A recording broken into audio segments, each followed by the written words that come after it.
দুর্নীতি, তোলাবাজি, প্রতারণা, কড়ায় গণ্ডায় হিসেব হচ্ছে ১০১ নম্বর ওয়ার্ডের কাউন্সিলর বাপ্পাদিত্য দাশগুপ্তের প্রতিটি অপকর্মের।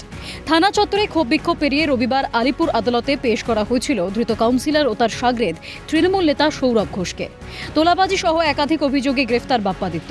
আইনজীবী পারমিতা দের অভিযোগের ভিত্তিতে ধৃত কাউন্সিলরের বিরুদ্ধে ১১৯-২, ১২১-এ, ৩৫১-২, ৩২৪-৪, ৩২৯-৩, ৩২৯-৪, ৩২৬-জি, ৬২, ৩০৮-৫, ৩-৫ বিএনএস ধারায় মামলা রুজু পুলিশের।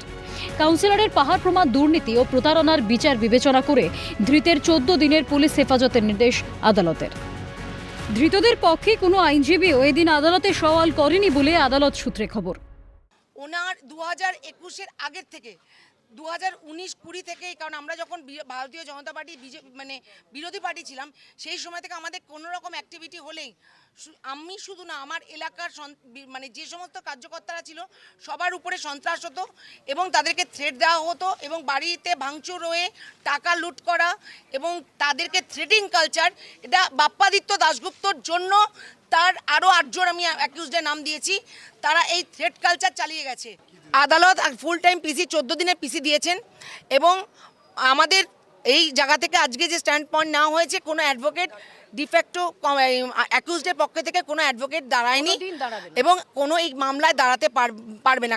তোলাবাজির অভিযোগটা করা হয়েছে এবং দীর্ঘদিন ধরে প্রচুর লোকের কাছ থেকে কিন্তু তোলাবাজি করেছে। আমরা প্রত্যেকেই জানি একমাত্র কাউন্সিলর যার বাড়ির ছাদের উপরে সুইমিং পুল পর্যন্ত রয়েছে। অনৈতিকভাবে অসাধু উপায়ে কোটি কোটি টাকা এন্টার পাটুলি এলাকা থেকে তুলেছে।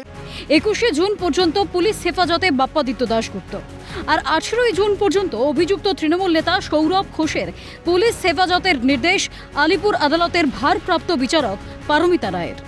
অভিযুক্ত সৌরভের বিরুদ্ধে অস্ত্র আইনে মামলা রুজু হয়েছে। তোলাবাজি, মারধর সহ একাধিক ক্ষেত্রে কাটমানি নেওয়ার অভিযোগ রয়েছে সৌরভের বিরুদ্ধে। তার বিরুদ্ধে আর্মস অ্যাক্ট রয়েছে, তোলাবাজি রয়েছে, মারধর রয়েছে এবং তাদের বিভিন্ন রকমভাবে কার্যকর্তা দ্বারা যারা ছিল।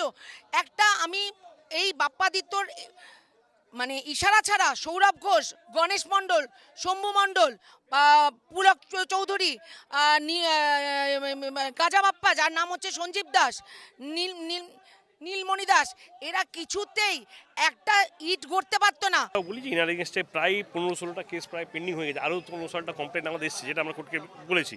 আর পিসিটা নেওয়ার প্রেয়ার করার কারণটা হচ্ছে এইটাই যে যাতে টাকাটা উনি নিয়ে গেছিলেন, এত বড় একজন প্রভাবশালী ব্যক্তি, উনি কে ওনার সাথে আছে, ফুল টাইম ১৪ দিনের পুলিশ কাস্টাডি গ্রান্ট করেছেন ২১শে জুন অবধি।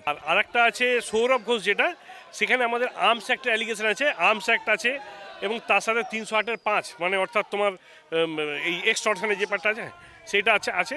এইটাও আমাদের ১৮/৬ অবধি পুলিশ কাস্টাডি গ্রান্ট করেছে। মহিলা আইনজীবীকে হেনস্থা করে তাকে এলাকা ছাড়া করার অভিযোগে বিদ্ধ কাউন্সিলর বাপ্পাদিত্যের বিরুদ্ধে প্রায় ১৬ থেকে ১৭টি অভিযোগ রয়েছে।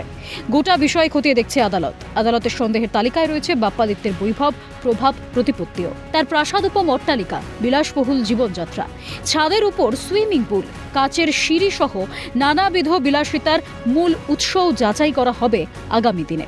এখন বাপ্পাদিত্যের বৈভবের নেপথ্য কাহিনীর তদন্তে আগামী দিনে কেঁচো খুঁড়তে কেউটে বেরিয়ে আসা সময়ের অপেক্ষা। এদিন আদালতে যে নির্দেশ দেওয়া হয়, সেক্ষেত্রে ধৃত বাপ্পাদিত্য দাশগুপ্তর ২১শে জুন পর্যন্ত পুলিশ হেফাজতের নির্দেশ হয় এবং পাশাপাশি ধৃত সৌরভ ঘোষের ১৮ই জুন পর্যন্ত পুলিশের হেফাজতের নির্দেশ হয়। ক্যামেরায় সুদীপ্ত দত্তর সঙ্গে অদ্রিজা ঘোষ, ক্যালকাটা নিউজ, কলকাতা।